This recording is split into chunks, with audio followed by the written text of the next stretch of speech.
नमस्कार. मी प्रल्हाद कसरे. आपण पाहत आहात विधी साक्षरता. आज अत्यंत महत्त्वाच्या एका विषयावरती आपण चर्चा करणार आहोत. तो म्हणजे प्रत्येक न्यायालयामध्ये, मग ते दिवाणी न्यायालय असो, फौजदारी न्यायालय असो किंवा महसूलचं कोर्ट असो, या सर्वच न्यायालयांमध्ये प्रचंड मोठ्या प्रमाणावरती आपल्याला प्रलंबित प्रकरणं दिसून येतात.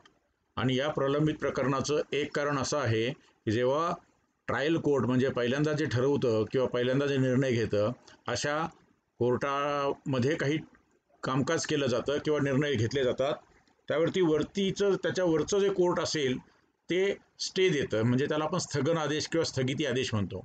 आणि असा स्थगिती आदेश एकदा दिला की तो वर्षानुवर्ष चालू राहतो किंवा तो केवळ स्थगन आदेश आहे म्हणून पुढे चालवता येत नाही. म्हणून अशा सायनाडाय पडलेल्या ज्या केसेस आहेत त्या खूप मोठ्या प्रमाणावरती आहेत.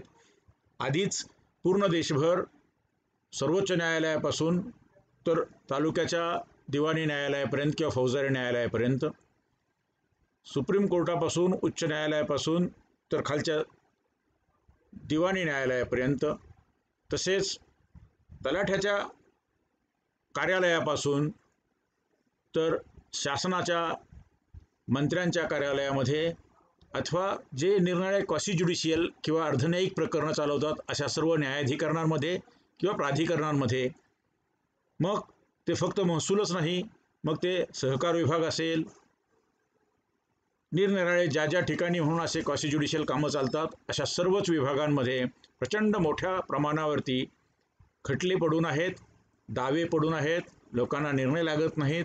वर्षानुवर्ष त्याला आपण तारीख पे तारीख अशा पद्धतीने लोक येत राहतात, लोक जात राहतात. आणि यामध्ये एक कळीचा विषय आहे, तो म्हणजे वरच्या कोर्टाने दिलेली स्थगिती लवकर उठवली जात नाही. आणि ती लवकर उठवली जावी यासाठी 2018मध्ये सुप्रीम कोर्टाने एक निर्णय दिला होता. त्या निर्णयामध्ये असं त्यांनी म्हटलं होतं की कोणतीही स्थगिती कोणत्याही सर्वोच्च कोर्टाने किंवा सर्वोच्च प्राधिकरणाने दिलेली असेल ती 6 महिन्यापेक्षा जास्त असता कामा नये. आणि जास्त जर ठेवायची असेल तर त्यासाठी रिझंड अशी ऑर्डर केली पाहिजे, रिझंड किंवा स्पीकिंग अशी ऑर्डर केली पाहिजे, ती सर्व संबंधितांना बजावली पाहिजे. मात्र तसं होताना दिसत नाही. आणि म्हणून पुण्याच्या चीफ ज्युडिशियल मॅजिस्ट्रेटच्या कोर्टामध्ये असंच एक प्रकरण आलं. त्यामध्ये उच्च न्यायालयाचा एक स्थगिती आदेश होता. 6 महिने उलटून गेलेले होते. सुप्रीम कोर्टाने मात्र निर्णय आधीच दिला होता 2018मध्ये की 6 महिन्याच्या नंतर कोणत्याही प्रकरणामध्ये असलेली स्थगिती ही आपोआप उठली आहे असे समजून कारवाई केली पाहिजे. मात्र या प्रकरणात चीफ ज्युडिशियल मॅजिस्ट्रेटच्या कोर्टामध्ये अशी स्थगिती असल्यामुळे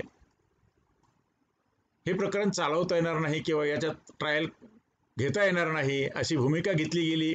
त्यामुळे त्याच्यानंतर हायकोर्टात, मग सुप्रीम कोर्टात एक मिसलेनियस ॲप्लिकेशन नंबर 1517/2020 असं प्रकरण क्रिमिनल अपीलमध्ये गेलं. 15 ऑक्टोबर 2020ला त्याचा निर्णय लागला.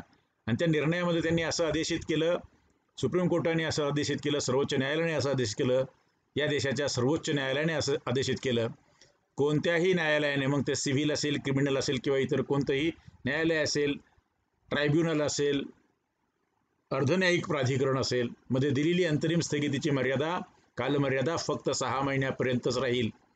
आणि जर त्यांना खरंच वाढवायची असेल तर न्यायालयाने असंही म्हटलं की सबळ पुराव्याच्या आधारे अशी स्थगिती 6 महिन्यानंतर वाढविली असेल तरच दिलेली स्थगिती चालू राहील, अन्यथा सदर स्थगिती 6 महिन्याचा कालावधी संपल्यानंतर आपोआप व्यपगत होईल, ती लॅप्स होईल.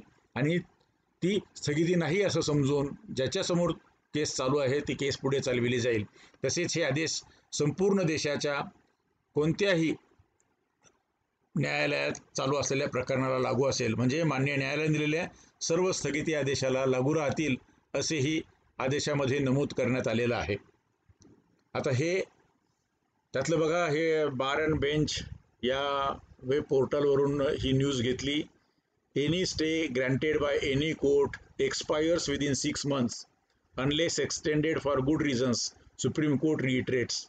3 जजेसच्या बेंचने justice Navin Sinha, justice Rohinton Fali Nariman, justice KM Joseph या तिघांनी अलीकडंच हा निर्णय दिला. आणि हा अत्यंत महत्त्वाचा निर्णय आहे. Supreme Court, reiterating its verdict, states that whatever stay has been granted by any court, including the High Court, automatically expires within a period of 6 months and unless extension is granted for good reasons. हा अत्यंत महत्त्वाचा निर्णय आहे आणि supreme कोर्टाने या निर्णयामध्ये असं म्हटलं की त्यांनी ही जी क्रिमिनल अपील आहे 1375-76 ऑफ 2013 जे Asian surfacing of road agency private limited versus central bureau of investigation CBI यांच्या विरुद्ध ह्या जजमेंटमध्ये निर्णय झाला 28 मार्च 2018ला. 28 मार्च 2018ला जो निर्णय झाला त्यामध्ये त्यांनी 35व्या पॅरामध्ये असं म्हटलं होतं, in cases where stay is granted in future the same will end on expiry of 6 months from the date of such order unless similar extension is granted by a speaking order. The speaking order must show that the case was of such exceptional nature that continuing the stay was more important than having the trial finalized. The trial court where the order of stay of civil or criminal proceedings is produced may fix a date not beyond 6 months of the order of stay so that on expiry of period of stay proceedings can commence unless order of extension of stay is produced. याचा अर्थ काय, जर एखाद्या न्यायालयामध्ये खटला चालू असेल आणि त्यांच्या कुठल्या तरी आदेशावरती वरच्या कोर्टातून स्थगिती आणली असेल तर खालच्या कोर्टानं सायनाडायमध्ये टाकण्यापेक्षा 6 महिन्यानंतर साधारण 15 दिवस सोडून पुढची तारीख दिली पाहिजे आणि ज्या तारखेला केस उभी राहील त्या तारखेला विचारलं पाहिजे सर्व पार्टीजना की याच्यात स्टे पुढे चालू ठेवण्याविषयी काही आदेश झाले असतील तर ते लेखी स्वरूपात प्रोड्यूस करा आणि जर प्रोड्यूस केले नाही तर ती केस चालली पाहिजे.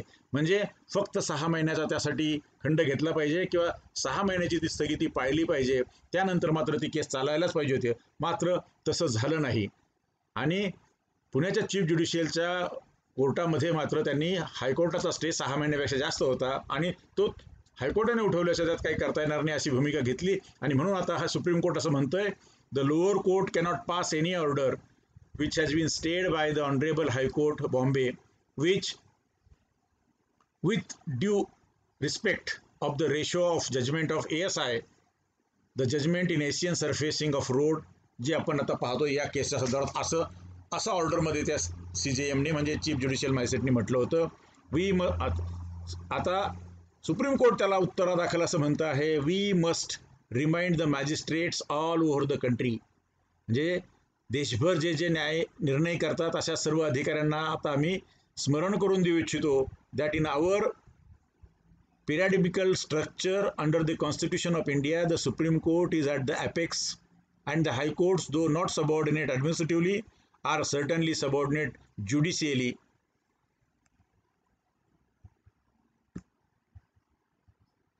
The kind of orders fly in the face of para 35 of our judgment, जो पॅरा आपण वाचला, we expect that magistrates all over the country will follow our order in letter and spirit. तेव्हा त्या 35 नावाचा जो पॅरा आता आपण वाचला त्यामध्ये जे लिहिलेलं आहे की 6 महिने म्हणजे 6 महिने, 6 महिन्याच्या नंतर केस चाललीच पाहिजे. 6 महिन्याच्या नंतर जर रिझन्ड ऑर्डर एक्स्ट्राऑर्डिनरी सर्कमस्टन्सेसमध्ये आज स्टे चालू ठेवण्याची आवश्यकता आहे असा लेखी आदेश जर त्या न्यायालयाचा स्थगिती देणाऱ्या न्यायालयाचा नसेल तर ती केस चाललीच पाहिजे, आपोआप स्टे उठला असं समजलं पाहिजे असं सुप्रीम कोर्ट म्हणतं. आणि हे आदेश सुप्रीम कोर्टाचा कायदा समजून इन लेटर अँड स्पिरिट पाळले पाहिजेत असे आदेश आता सुप्रीम कोर्टाने दिलेत. Whatever stay has been granted by any court including the high court automatically expires within a period of 6 months. तेव्हा 6 महिन्यानंतर तो आपोआप व्यपगत होईल आणि त्याचा फोर्स नाहीसा होईल. And unless extension is granted for good reasons as per our judgement within the next 6 months, the trial court is on the expiry of the first period of 6 months to set a date for the trial and go ahead with the same. With these observation, the order dated 4/12/2019 ही order आहे chief judicial magistrate पुणेची is set aside with a direction to the learned additional chief judicial magistrate Pune to set down the case for hearing immediately. आणि ती केस ताबडतोब हिअरिंगला घ्यावी असे आदेश त्यांनी दिलेत. हा अत्यंत महत्त्वाचा आहे. म्हणून महसुलामध्ये तहसीलदारांच्या समोरच्या केसला SDOचा, प्रांताचा किंवा ॲडिशनल कलेक्टरचा किंवा ट्रायब्युनलचा किंवा ॲडिशनल कमिशनरचा किंवा गव्हर्नमेंटचा जर स्टे असेल आणि 6 महिने उलटून गेले असतील तर अशा याच्यामध्ये कोणतीही वाट न पाहता अशा केसेस 6 महिन्यानंतर त्यावरती ह्या जजमेंटचा, या ऑर्डरचा उल्लेख करून, आदेश करून ती चालवली पाहिजे, असा आता कायदेशीर परिस्थिती आहे. आपल्या महाराष्ट्रामध्ये महाराष्ट्राच्या महसूल विभागाने एक शासन परिपत्रक जारी केलेलं आहे 6 मे 2021, म्हणजे अलीकडंच अगदी याच महिन्यामध्ये. आणि या परिपत्रकामध्ये त्यांनी असं म्हटलंय, माननीय मंत्री महसूल, माननीय राज्यमंत्री महसूल, प्रधान सचिव व क्षेत्रीय अधिकारी व प्राधिकारी आणि महाराष्ट्र महसूल न्यायाधिकरण यांच्या समोर चालणाऱ्या अर्धन्यायिक केसेस, म्हणजे कोण कोण? स्वतः कॅबिनेट मिनिस्टर आहेत आपले रेव्हेन्यूचे, ते स्वतः कोर्ट आहेत, रेव्हेन्यू कोर्ट आहेत हायेस्ट, राज्यमंत्री आहेत, प्रधान सचिव सुद्धा चालवतात cases, special officer on special duty म्हणून त्या ठिकाणी जी पोस्ट आहे तिथे. क्षेत्रीय महसूल अधिकाऱ्यामध्ये तहसीलदार आणि आमचे सर्कल ऑफिसर, ज्याला आपण मंडल अधिकारी म्हणतो, ते केसेस चालवतात. त्यांच्यानंतर तहसीलदार केसेस चालवतात. या दोघांच्यावरती अपील होतं ते SDOकडे होतं, तिथे SDO स्टे देऊ शकतात. SDOच्या चालणाऱ्या केसेसच्या वरती ॲडिशनल कलेक्टर स्टे देऊ शकतात. ॲडिशनल कलेक्टरांच्या वरती रिव्हिजनमध्ये किंवा अपीलमध्ये ॲडिशनल कमिशनर देऊ शकतात. ॲट द सेम टाईम महसूल न्यायाधिकरण, महाराष्ट्र महसूल न्यायाधिकरण देऊ शकतं. काही केसेस मंत्री महोदयांकडं एकतर राज्यमंत्री किंवा कॅबिनेट मंत्री महसूलचे त्यांच्याकडे जातात आणि या दोघांनी नाही चालवलं तर प्रधान सचिव, जे special officer on special duty म्हणून काम पाहतात, ते चालवू शकतात आणि त्या ठिकाणाहून स्टे किंवा स्थगन आदेश येण्याची शक्यता असते. ही झाली महसूल विभागाची क्षेत्रीय रचना. अशीच प्रत्येक विभागामध्ये क्षेत्रीय रचना असते आणि प्रत्येक विभागामध्ये निरनिराळ्या कायद्यांनी त्या विभागातल्या अधिकाऱ्यांना क्वासी ज्युडिशियल अथॉरिटी म्हणून काम करण्याचे अधिकार दिलेले आहेत. ट्रायब्युनलसारखं प्राधिकारी म्हणून काम करत असतात. मग ते शालेय न्यायाधिकरण असेल, मॅट असेल, नंतर सहकाराचं प्राधिकरण असेल, निरनिराळ्या GSTमध्ये असेल, या प्रत्येक विभागामध्ये प्रत्येक विभागामध्ये निरनिराळे अधिकार आहेत आणि त्याप्रमाणे असे क्वासी ज्युडिशियल काम चालतं. या सर्वच ठिकाणी महसुली न्यायालयाने सबल कारणाच्या आधारे अपवादात्मक, म्हणजे 6 महिन्याच्या नंतर वाढवण्यासाठी, अगदी कोणीतरी आलं आणि 6 महिन्याच्या नंतर हे वाढून टाका म्हटलं की लगेच वाढवायचं नाही. सुप्रीम कोर्ट असं म्हणतं, सबळ कारणांच्या आधारे अपवादात्मक परिस्थितीत अशी स्थगिती 6 महिन्यानंतर वाढविली असेल तरच तत्पूर्वी दिलेली स्थगिती चालू राहील, अन्यथा सदरहू स्थगिती 6 महिन्याचा कालावधी संपल्यानंतर आपोआप व्यपगत होईल. तसेच हे आदेश संपूर्ण राज्यातील कोणत्याही महसुली अथवा अन्य न्यायालयाने दिलेल्या सर्व स्थगिती आदेशाला लागू राहतील, असं महसूल विभागाने स्पष्ट केलेलं आहे. आणि हे सर्वच विभागांना, सर्वच कोर्टांना, सर्वच क्वासी ज्युडिशियल प्राधिकरणांना आता हे लागू आहे. तेव्हा ज्यांचे म्हणून केसेस प्रलंबित असतील, दावे प्रलंबित असतील आणि त्याच्यामध्ये स्थगिती असल्यामुळे किंवा वरिष्ठांनी दिलेल्या स्थगितीमुळे प्रलंबित असतील, त्यांनी आता त्यांच्याकडे अप्रोच झालं पाहिजे. हा आदेश त्यांना दाखवला पाहिजे. ज्यांना कोणाला याच्यात स्वारस्य असेल त्यांच्यासाठी हे जे सर्व आदेश आहेत मी जे वाचलेत आणि आता आपल्यासमोर सांगतोय की हे महाराष्ट्र शासनाचा 6 मेचा परिपत्रक असेल, मिसलेनियस ॲप्लिकेशन असेल, त्याच्याखाली असेल Asian resurfacing road agency versus central bureau of investigation यांच्यासमोरचं जजमेंट असेल. हे सर्व संदर्भ मी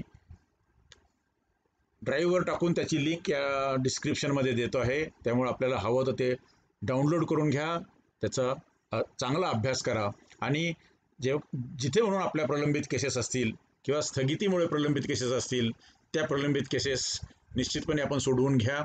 आपल्या मित्रांना देखील ज्यांचे प्रकरणं प्रलंबित असतील आणि त्यामुळे ते अत्यंत परेशान असतील, अशा सर्वांना हा सुप्रीम कोर्टाचा अत्यंत महत्त्वाचा जो आदेश आहे तो जरूर कळवा.